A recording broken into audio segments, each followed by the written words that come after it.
So just stepping back, getting out in front of people, networking with them, talking to people in our business, other states, what they're doing, what's working, what's not working.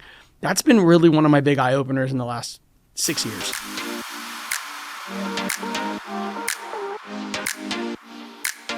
Welcome back to Good Better Broker as we bring in Joey Rivero. He is the broker owner of Clear Choice Lending, and he is based in Fort Lauderdale, Florida. Joey, great to have you here. Yeah, thank you. Thanks for having me. Having a great time. Love it out here. So Joey, a bit about you for our audience. This is your 25th year in the mortgage industry, so congratulations on that milestone. Last year, 2025, you did 400 units for $175 million, and this year you are up 25% year over year. So lots of good things happening, Joey, for you and the team at Clear Choice Lending. And you and I were talking before the interview about, the way that you have kind of shifted your business approach over the years. And right now you feel like you're in a really good place because you have committed to doing things a certain way. Describe what that means. So I think the biggest shift that I made I was very closed-minded. I thought that I had the secret sauce. I thought that I knew everything there was to know about being a loan officer or a broker owner. And I figured nobody can do it better than me. And probably about 2 years ago, one of my top sales people, Julie, pushed me to go to a conference, Fuse. Went to my first Fuse conference, and it really opened up the door to like, oh my God, what have I been missing? Like it's an insane thing. And I think that's one of the things we like get trapped in our own cycle and we don't see what's happening outside. So we're not really adapting. And by doing that, I really have engaged with so many people, learned so many new tactics. And I think that's really, I can attribute the growth to that. I really can. Just, meeting people, talking to people, asking what they're doing, networking, and then just going to these conferences. And it's been great. And one of the things that you've kind of picked up as part of that process is providing real value to your referral partners and also managing your time more proactively. Let's touch on both of those, starting with what you're doing for your partners. Yeah, so keyword there, partner, right? Years and years ago, I would say probably, real estate agents always are saying, hey, how can you help me monetarily? Can we buy leads together? Can we run a postcard scam? Can we do a postcard ad? Can we do a mailer? Can we do a magazine? Right? And, it's always, it goes back to, all right, am I an ATM machine or am I your partner? And I talked to a couple of coaches and speaking to some people in the industry, and they were like, listen, you want to help each other. We don't want to I'm not here to help line your pockets or help you in that matter. I'm here to help you grow your business. And I think that mind shift change and helping them provide value and showing them what value we give them has done a lot for us and helped us grow our relationships even stronger. It's an amazing point because, it's such a transactional business by nature. But when you think about that tangible value, that long-term value that you as a mortgage broker can provide to a real estate agent, I'm sure that once you opened their eyes to what it is you could really do for them to help them grow their business, it was probably a moment of clarity for a lot of them. A lot of moment of clarity for a lot of clarity for me, right? So it's like, I'll tell you one of the biggest things is lunch and learns, right? Getting in front of people, speaking, but not just doing it once, right? You have to provide value. You have to always be top of mind. So a lot of our stuff, we're always trying to do an event. We're always coming out here to Success Track. We're always doing lunch and learns. We're in their offices where we've, condo searches, education. I mean, there's just so much value that you can provide as a loan officer that you don't realize you can provide, and they want it. They just don't know how to ask for it. What are some of the most common things that you hear from your real estate partners about the tools that you're able to provide them? Because, they obviously have certain limitations and you as a lending partner can help them with that. But what are you able to provide them with some of the tools that you can offer? So I think every agent asks for something different. So I can tell you that. So one of our biggest things is obviously we do the open houses with them, and we have an open house plan with them where we're sitting there, we're getting them the AVM, we're using some of those tools to give them that information, helping them follow up with that. We'll do call sessions with them. We have some teams set up. We'll do takeover Tuesdays where we come into the office and we take their office over with them. We contact past clients and try to help that. That's just some of the things that we're doing. Lunch and learns are great. Education, first-time homebuyer seminars on Zoom. I can't tell you people don't think that works. That works incredibly well. We can get 30 to 40 people on a Zoom and you're capturing an audience, and maybe only one or two puts their hands up, but that's one or two that didn't. And then you're just creating content for a library. So it's great. With anything you are doing for a referral partner, how important is frequency, meaning doing something for them on a consistent basis so that you stay in top of mind. Yeah, it is very important. I think frequency is one of the biggest things. You can't just do something once, right? It's just like when they say with social media, people post once, they got 3 likes and they stop doing it. Well, yeah, it doesn't work like that, right? You have to consistently post. Same thing, you have to be top of mind. Whether it's sending them a piece of email that gives them some information, just shooting them a text saying how their day is going, providing them, hey, we got this great event coming up soon. Make sure you come to this lunch and learn. It's just being in front of them all the time so that, yeah, we are top of mind, and then providing invaluable experiences like coming to UWM, right? We have a great class now. Those are those invaluable experiences that they're not going to get anywhere else. You were telling me that you now view your realtor partners as clients. Tell me about that shift and how it happened. So instead of, looking for buyers and sellers, right, and trying to help buyers and work on that market, our realtors are our clients. They're out there. They're normally the first contact. So really and truly, we work with our real estate agents as partners, and we're like, all right, what can we do to help you grow your business? Where are you falling short? And it's kind of like nurturing that business on top of once we get the borrowers, we're doing that as well, but nurturing them and helping them in their specific way. And every agent has a different need. Some of them have social media needs. Like this year, we created our own social media room, Loan Lounge. We want to help them break into social media. I'd like to start a podcast one day, right? So that's one of those things that we're trying to do.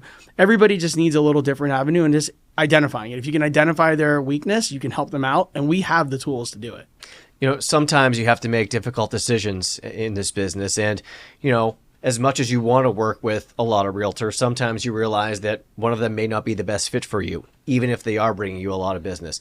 Have you run into any situations where you have had to make a decision that maybe wasn't easy in the short term, but eventually you realize it was best for you and the company? Yeah, that it's always going to come up. And, someone has I've heard in the past by talking to people, you got to choose who you want to work with, and they're going to work with you well. If you're working for someone just for the dollar, just for the business, and they're not treating you well, or it becomes a vendor, you become one of their vendors and not their partner. Really, that's how I look at it. It's not going to work. You're not going to help each other grow. It has happened. And the good news about it is when we did maybe our pause or our breakup, I'll call it, they come back. If you're able to be that strong for them and you're able to do so much for them, and they miss that. And yeah, somebody else might be in their ear telling them something and they don't come through with it. So, I mean, that's got to feel great for you though, to stay true to your core principles and know that you're doing right by you and your people. And then ultimately they decide, you know what? I got to go back because they were giving me the best service. Yeah. And it's also too, that service also, the service level is important. So we're always answering our phone. I like your guys' model, no call left behind. We're the same way. We want to make sure that everybody's answered and helped, even if it's on a Saturday or a Sunday or whenever it is, to make sure that they're taken care of. And I think that's really what it comes to is like they want that service. They want that help. Another part of that mindset shift that we were talking about earlier for you is how you manage your own time. And yes, you're a broker owner. I know you love to originate, but as time has gone on, you realize that maybe your time is best served in other parts of the business. Walk me through that. So that's a decision that I made last year, and I hired an operations manager where I was running the sales side and the operations side prior, and originating. So you can only get so far, and we were like capped. So we hired an operations manager who's I was very blessed, taking the reins and has run the operations team. I mean, I can tell you today, I don't even have to worry today what's happening with my closings. It's all being taken care of, where I can focus on growing the business in other areas, focus on my loan officers, focus on relationships, focus on events. I'm still originating. I'm not completely out of it. Right now, I've probably closed 18 or 19 so far this year. I do want to step back a little further in origination, but I'll never completely get out of it because I need to know what my guys are into, right? I need to know what's happening in the trenches. And I'm a lead by example kind of person. So if I'm producing and I can make it happen and I know what's happening in the market, I can kind of relay that to them so they can get help. It's a great lesson. I think a lot of people call it working on the business as opposed to working in the business. As you have taken a little bit of that step back and seen things from the quote unquote 30,000 foot view, what have you learned? What have you discovered about, the direction that you want to take the business in the future? So I've become very goal oriented now on numbers, and I'm obsessed with growth. So now my next thing is to find some more people to join my team that are the same mindset as us. So the people on my team have been with me for a long time. I can say longevity is one of my biggest things. I've had people that worked with me for over 20 years. And I need to find people to join our team that are in that mindset. They want to grow and realistically just grow slowly, but keep at this good level, and I want to make sure everybody's producing. That's one of my biggest things. I want to run lean and mean.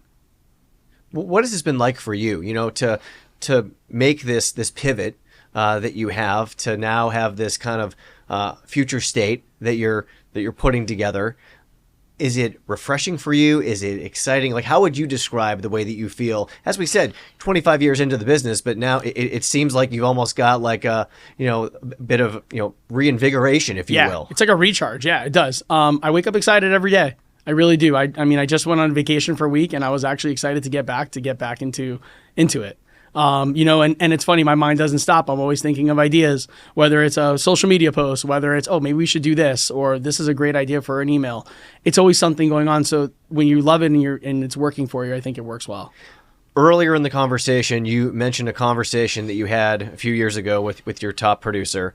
And that was kind of the catalyst for this whole change in your commitment to doing things a different way.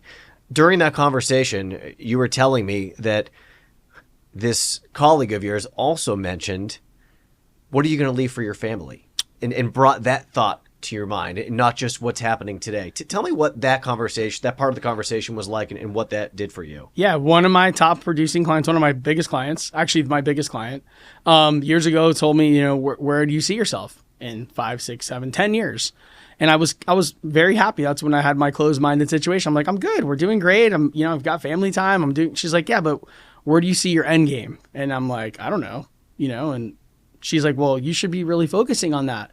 We're not getting any younger, right? So she gave me a great piece of advice. And she's like, your end game should be something like mine was I copied her, I guess. Rip and duplicate, right? She said, I'm leaving a legacy. I want to leave a brand. I want to leave a legacy for my family and build a big business. And it kind of stuck with me. I'm like, you know what? She's right. It's like, we got to grow, build up a brand, and leave it to, who knows, one of my LOs might take over the company, whatever the case may be, and have that good brand and have legacy so that my family has maybe some wealth and a secure future. It's, such a great message, because so often we get bogged down by what's happening now and, what the bottom line is going to be for this month. But, big picture, obviously, those are things to think about. Yeah. You were also telling me you have a daughter going off to college. I mean, that's also got to be like one of those things I would imagine that really makes you take stock of your life and what kind of, legacy you want to have, having been in the business now for those 25 years. Yeah, got to talk. She's headed to FSU this year. Very proud of her. Got full scholarship, which is great.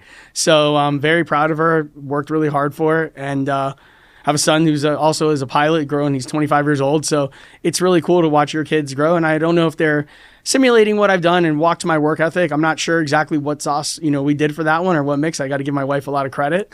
But no, it's amazing getting your daughter off to college and being able to provide for her and not have to worry. And she doesn't want to live in a dorm. I want to live in an apartment. Cool, we can do that. That's, I don't want to say I want to spoil them, but I want to give them the opportunity. So super cool. As we kind of bring things full circle here, I just want to kind of ask you for your message to other brokers out there, because, so often people, they have that tunnel vision once they start doing things a certain way.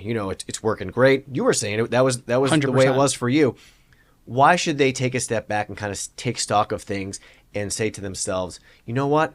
There could be a different and perhaps better way of doing things. Yeah. What would your message be to them? So I think, the big step back for me was just looking back and saying, how are other people producing so much? Right? That's one of the biggest things. All right, how are they doing it? And taking a step back and looking at your business is one way to do it, but then getting out there and talking to people in the business. And there's so many people that are willing to share. And I was one of those people that was not willing to share. I'm now a big sharer. I'll tell you anything of what I'm doing. People will talk to you and people will give you great information. And not everything is, you can't implement it all. I will tell you that. You can go to a conference and write down 30 great ideas and not implement any of them. Right. So I tell people, if you go to a conference, pick 2 or 3 and work on that, because if not, it's going to be really tough to implement 30 great ideas. So just stepping back, getting out in front of people, networking with them, talking to people in our business, other states, what they're doing, what's working, what's not working. That's been really one of my big eye openers in the last 6 years. It's a great, I think, just message to share, and proof that you're never too old, you're never too experienced or successful to learn something new or try something new. So Appreciate you sharing that message with us, and continued success to you and the team at Clear Choice Lending. Joey Rivero, thanks so much for being with us. Appreciate you. Thank you so much. It was awesome. I appreciate it. Thank you for watching Good Better Broker and helping us support independent mortgage brokers everywhere. Be sure to subscribe to our YouTube channel to be notified about new videos, as well as your preferred podcast platform for a new episode every other Tuesday.